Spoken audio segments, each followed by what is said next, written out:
back to They Did What? Your source for the internet's craziest, most entertaining stories, where I go over them, analyze them, and most certainly make fun of them. Today, I'll be covering part 3 to the story, which is titled, While Wife Was Sneaking Around with Her Lover, Husband Played the Long Game Preparing to Ruin Them. And guys, this is a very brief recap, because I know most of you know what's going on here.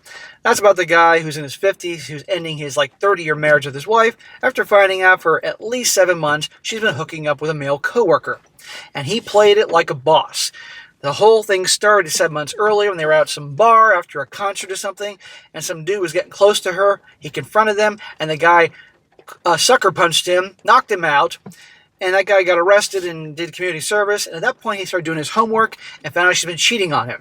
Wife of 30 years or something like that. They have 3 kids together. I think all kids are adults at this point, 20s and 30s. And he's done.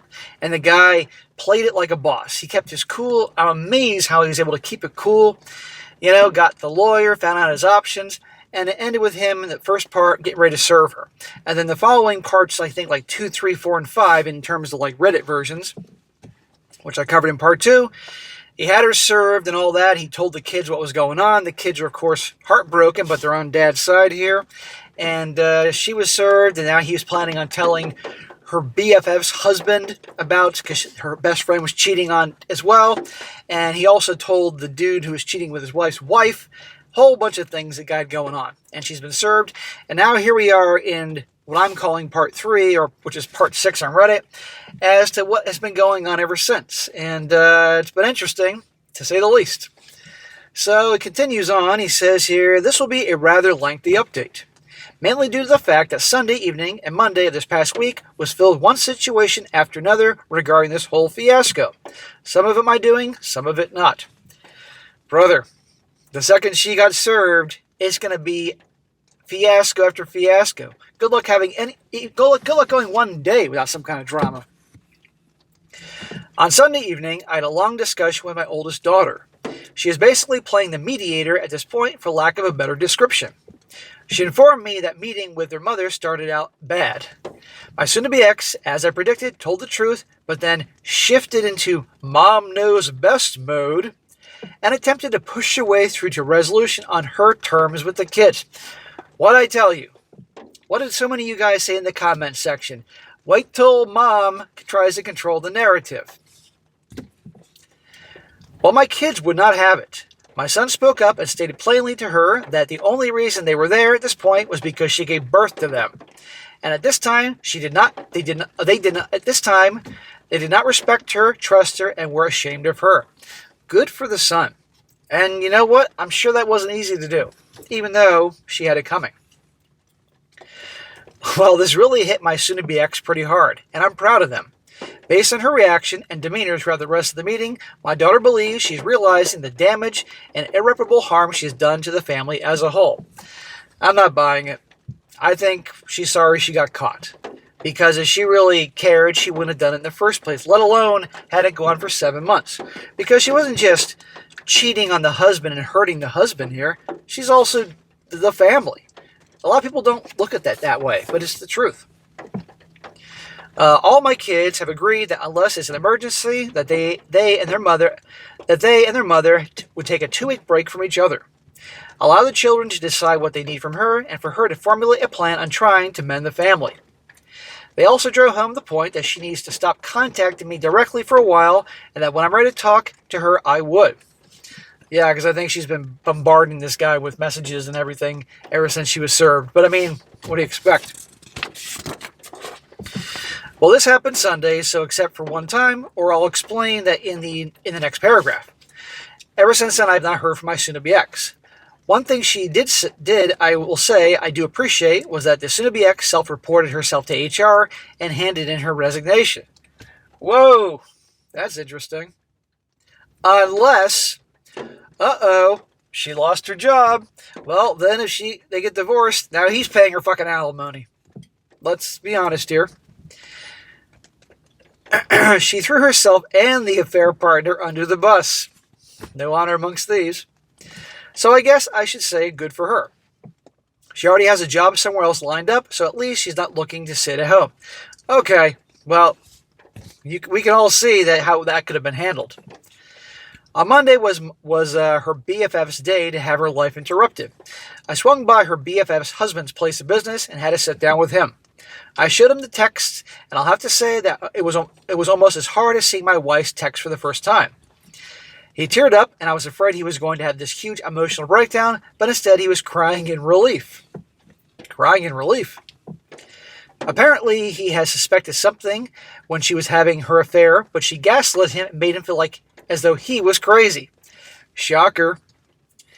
That's why I always tell you guys, pay attention to who your girlfriend, your wife hangs out with. Because if her friends are a bunch of fucking cheaters and try to act like they're single even though they're married, amongst many other things, they're going to rub off on her. The man was so relieved that he was not crazy for how he felt. And I was just shocked. How do these people do this and not understand the damage they are doing to the people they supposedly love? Because they don't care. That's why, because they're selfish assholes. Many of them are narcissists. Undiagnosed narcissists. Anyway, I gave him the number to my lawyer and suggested he at least talk to her before he decides anything. Man, this lawyer is going to get a lot of business. Well, he didn't. He went home that afternoon and walked across the road and gave me a copy of the text talking about his wife and the math teacher's affair to the math teacher's wife. Ooh! Remember this BFF of the wife? She was doing the math teacher to their kid. Now he's busted. From what he told me later, she has kicked the math teacher out of the house, and BFF is refusing to leave the house, so BFF and her husband are cohabitating, and he's planning to file for divorce. That's all I know about these two situations. Good. That guy deserved to know. I think we can all agree that guy deserved to know. Well, can you take a wild guess what's going to happen next? Well, my soon-to-be ex-wife reappeared in my text messages irate that I would destroy someone else's marriage just to get back at her. Well, that's rich. She's lecturing our guy here about informing the husband of her BFF for cheating and disrupting their marriage. Bitch, you've been cheating on me for 7 months. How about disrupting our fucking marriage and our kids' lives and all that? You gonna lecture me? Kiss my ass. And that it was bad enough that I had told the affair partner's wife, but now I've told the BFF's husband about something that happened years ago. See? Well, it happened years ago, so it doesn't matter. No, it does matter. Whether it happened last Tuesday or happened last Tuesday 7 years ago. It still happened in the time period of their marriage. Yes, I read that text because it started out as, "You fucking piece of shit." So I was curious, and quite frankly, I suspected it was about the BFF. I have not heard from her since. Yeah, tell your kids. By the way, I heard from your mother, who you got her to swear she wouldn't reach out to you. On the legal front, at the 30-day mark from where she received the divorce papers, if she has not responded, then a hearing will be automatically set before the judge. At that hearing, a determination will be made to recommend mediation, hearing before the judge to determine separation of assets and terms of the divorce, or a default judgment if she does not show up. Well, if she doesn't show up, that's certainly in his interest, but I think she's going to accept this as over and get a lawyer real quick. If she will respond to the divorce service, we can bypass the first hearing with the judge and agree to mediation and then only have to have a judge sign off on it. But my attorney has not heard from her or an attorney representing her yet. I wouldn't hold your breath. I wouldn't hold your breath thinking that she's going to just not show up. You know, having a mental meltdown. She's going to get a lawyer. For everyone having heartburn about service. Okay, let me start over. For everyone having heartburn about service of the divorce papers, I just have to prove that she received them. She has admitted to sending them in text the day and following her getting home and finding the evidence I left her. Remember he left the paperwork for her? Like she went out with her girlfriends, and when she was out, he hired the moving company to come and take all his shit, and then he sawed his wedding ring in half with a hacksaw or something and left it on there with the papers? Fucking funny. My attorney has copies of all the evidence I have, plus she gets a copy of every single text she sends me. We're getting close to that 30-day mark. Still, she's going to get a lawyer. Even if it's day 29, she's going to get a lawyer. And I like he got a female attorney. Well, the pause in communication over the last 3 days has done wonders. There are actually times I don't think about this shit sometimes. BFF's husband has his own friends to talk to, so he's not really being a burden with his situation, though I'd gladly help him if he needed it. The kids have made a concerted effort to not discuss any of this with me, and also that is helpful. That's good about the kids. And thank God this is at least happening where the kids are a lot older. Because I believe one of his kids is in the 30s, the other one's in the 20s. If they're a bunch of teenagers and there was custody involved and all that crap, god damn, be a big mess. And oh yeah, by the way, they are grandparents. That's about it. I'm working, exercising, and working some more. I'm heading to the coast this week to a condo a friend has. He believes a getaway will do me some good, and I think he's right. Good. Get out. Exercise. Get out. Go for a walk. Get out in nature. I'll be leaving in about 3 hours from now. I'm all packed up and ready to go. Just one more Teams meeting in an hour, and I'm heading on out. I appreciate the help and the feedback. To the folks I've spoken to my DMs, you guys are awesome. Even if I not respond to you, and I have read each one. There are just too many to respond to. Again, thank you to everyone. So, that is it in terms of his update part 6. Now, as per usual, a lot of people ask him questions in the comments section, and he responds, giving a little more, shedding more light on the various things going on with his wife, past and present, and stuff like that. And that'll be interesting, so I'll read a few in case you guys want to hear it. One guy says to him, I'm curious about your wife's behavior towards you all those months ago during and after the unprovoked attack by the affair partner. He's talking about that, what started the whole thing, him punching him and knocking him out of the bar. Was she advocating for you during it, trying to protect you and stop him, or did she just stand by idly and independently taking sides? What about the days and weeks after during your hospitalization? Was she caring, concerned, angry for you? Or did she brush it off, dismiss it like it was a non-event?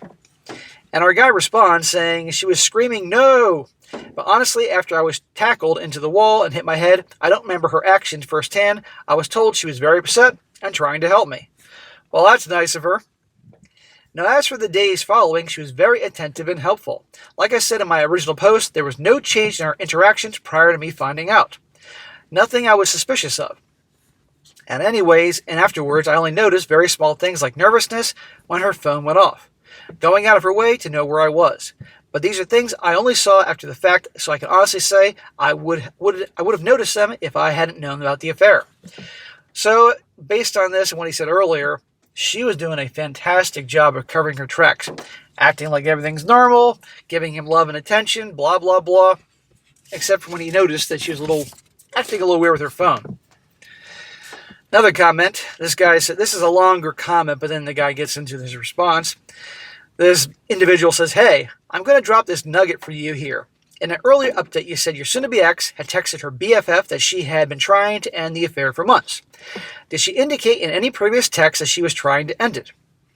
It's hard to believe she was telling her BFF everything, except that she was trying to end it until the very end. More likely, she had a suspicion that you had seen her messages, and she was trying to plant a seed of information before you confronted her. The fact that she also took the opportunity to explain away her smiley emoji also indicates that she needed an excuse for that as well. She ended it because she suspected you knew. It wasn't because she felt guilty. Yeah, if you recall, he found out that she was trying to end it before he served her the divorce papers. So clearly she was finding out something was up. And our guy responds, the texts regarding ending things were about 3 months after the bar incident. My understanding was that she panicked after the assault and saw things coming out in the open and started to try and end the affair soon afterwards. But she was also afraid he would cause further issues. So I believe she was referring to those months immediately after the assault. Yeah, because she was supposedly trying to end it. Well, she did a piss poor job trying to end it because it continued on. And one more guy says, whilst it may be justified to see her listen to this crap. There's always somebody who wants guys like this to be the better person. Just like in the last video. Whilst it may be justified to see your wife finally facing the consequences of her truly awful actions, I wanted to add a note of caution, OP. Your wife is a person, a broken person, but one you have loved and had a long history with. Her world is now collapsing around her. She has lost you, been alienated by her kids, damaged friendships, and her workplace. All this is due to her own selfish, uncaring actions. Yes, poster, this is due to her actions. So why do you feel bad for her? He also says, you will of course know how her mental strength is, and she may be as callous as she comes across. However, this may be something a lot of people can't cope with. You're acting from a position of hurt and pain, but will end up hating yourself if your character becomes cruel. I don't think he's being cruel. I think he's handling it accordingly. Just be sure that the precise nature of how you have metered out the consequences of your actions, whilst deserved, aren't so brutal that they push you into doing something silly. Oh, for goodness sake. And our guy responds, I'm not necessarily celebrating anything. Remember, my family is in turmoil, and I'm extremely upset about it. But I do believe that one should reap what they sow. Thank you. Thank you. Only then can you rebuild yourself, respect, integrity, and show true amends to those you have hurt.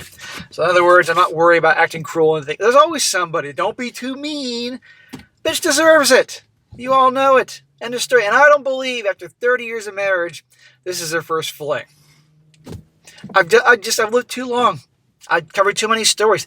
Thousands and thousands of stories. You start to notice a pattern here. Anyhow, so that's where he is. He's gone through hell, but you know what? Like I said in the beginning, this is the beginning. There's going to be many I don't think we're going to go on to part 22 like the other story I covered since last February. Many of you guys have seen that show. But I think we're going to get up to probably part 8 or 9 or 10 at some point in the next 6 months. So anyhow, there you go, guys. That's what's going on with him. He's off to the coast somewhere. I don't know where that may be, but good for him. He needs some R&R. And the drama is not even close to being over, but one step at a time, and our guy will get there. So good for him. And again, showing guys how stoic a guy can be. All right, guys, that's it for today. Be sure to comment down below. Let me know what you think about this. And guys, you find a good story you want me to cover, send it my way. strongsuccessfulmale@gmail.com. And if it's a good story, I'll definitely cover it. And be sure to like the video, share it with your friends, and subscribe. I'll catch you next time.